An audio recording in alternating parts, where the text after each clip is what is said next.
Rain hit the roof of Dock 17. Mason Vale was tired.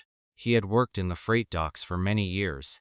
His repair shop was old, small, and always busy. Most nights were the same. Broken machines, angry customers, cold food, no rest. Mason was ready to close. Then he heard a soft voice. "Sir, do you have any old sandwiches you will throw away?" Mason turned around. A young woman stood at the door. Her clothes were wet and torn. Her fox-like ears showed through her dark hair. Her tail was low. She looked weak in her arms. She held a cub, a very small child. The cub looked hungry and tired. The woman spoke again. "I can pay a little." She held out a few worn coins. Mason looked at the cub, then at the food in his hand. "Old sandwiches," he said. She lowered her eyes. "Yes, for my cub." That hit Mason hard. "Not for me, for my cub." Mason opened the door wider. "Come inside," he said. She hesitated. Then the cub made a weak sound, so she stepped. In the room was warm. Mason put the sandwiches on the table. Then he looked for more food. He found bread, a protein pack, a jar of spread, a can of broth. He heated the broth. The woman watched in silence. "That is too much," she said. "It is dinner." Mason said, "Sit down." She sat. The cub came first. Mason handed her the warm broth. She fed the little ones slowly. The cub drank every drop. Then came the bread, then the sandwiches, then the rest. Mason turned away to give them privacy. After a while he asked, "What is his name?" "Taryn," she said. "And your name?" "Sela." Mason nodded. "Where are you staying?" "Sela?" "In Cargo Tunnel 9, she said. Mason froze. Tunnel 9 was no home. It was cold, wet, unsafe. "Your cub sleeps there?" Mason asked. Sela nodded. "Do you have family here?" "No friends." "No." Mason looked at her again. She was poor, but she did not move like a beggar. She stood with care. She would cheat every detail in the room. He pointed to a broken cargo machine nearby. "Fix this twice." He said, "It still fails." "What did I?" Miss Sela stepped closer. She studied the machine. She looked at the vent, the seal, the bracket. Then she spoke. "The coupler seal bends when it gets hot. Dust gets inside. That is why it fails. And that dampener is mounted backward." Mason checked the part.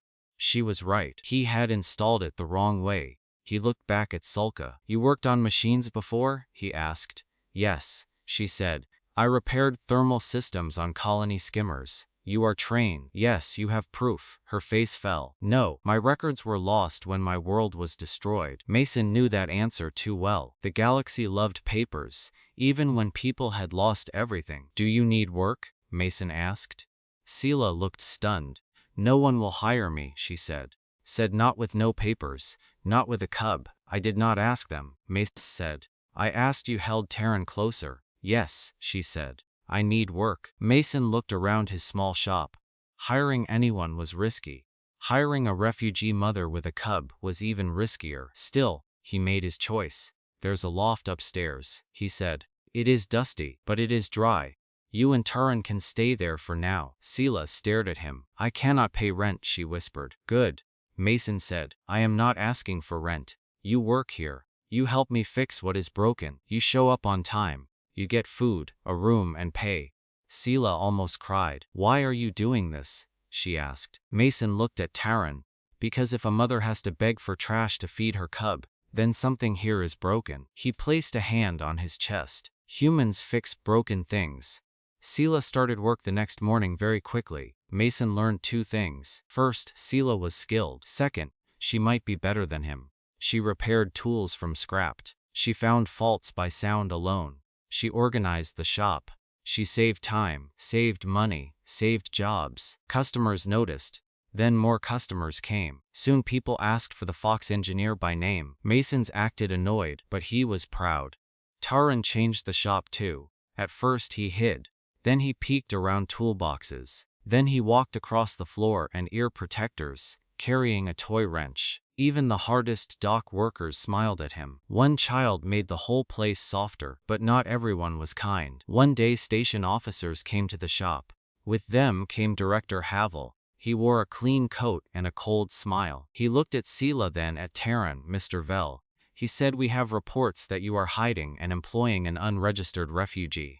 Mason wiped his hands on a rag. "That's so," he said. "This is a safety issue." Al said. Sela stood still. Terrans moved close to her leg. Mason saw the fear in his eyes. She has a job, Mason said. And she is better than half your licensed workers. That is not the issue, Havel said. No, Mason replied. The issue is that you care more about rules than hungry people. Havel ignored him. He looked at Sela and said, you and your cub will be moved by the end of the day. Terran made a small frightened sound. Sela held him tighter. Mason walked to his desk. He pulled out a data slate, then he threw it on the counter. Read it, he said. Havel picked it up. His face changed. Work permits, sponsorship, papers, housing approval, dependent status for the cub. Everything was legal. You did this? Sela asked softly. Mason shrugged.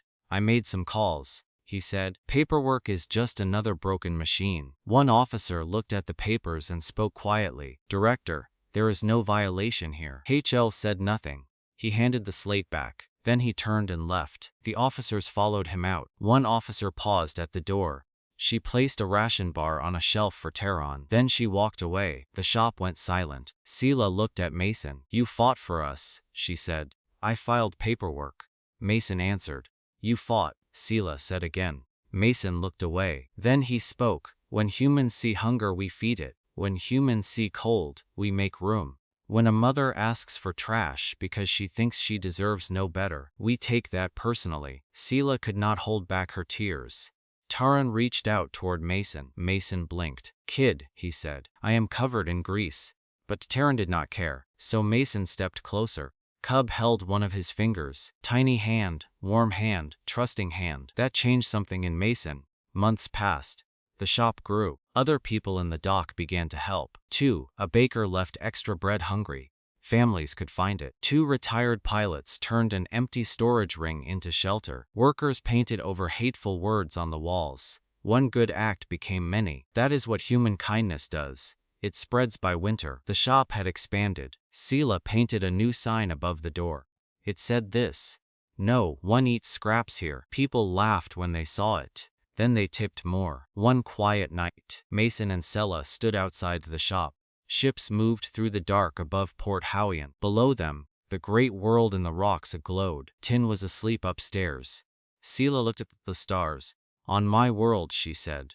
We were taught that humans were reckless. Mason gave a small smile. That part is true, he said. Sela smiled too. Then she said, but no one told us this. No one told us that humans see suffering like an insult.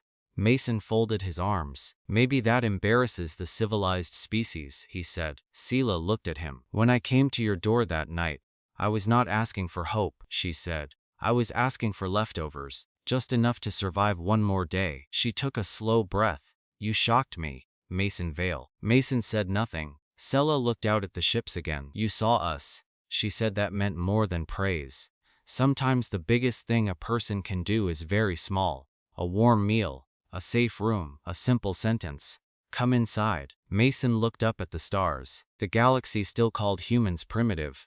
Sela asked. What do humans call it? Mason thought of Terran, of Sela, of the people who chose kindness when cruelty was easier. Then he smiled. Being human, he said, and on that old station dock under the cold lights of space. That was enough. Thanks for watching Neon Cube Tales. If this story touched your heart, hit like, share, and comment below. Subscribe to Neon Cub Tales for more emotional HFY stories, powerful sci-fi tales, and unforgettable adventures. Do not miss the next story. Subscribe now and join the Neon Cub Tales family.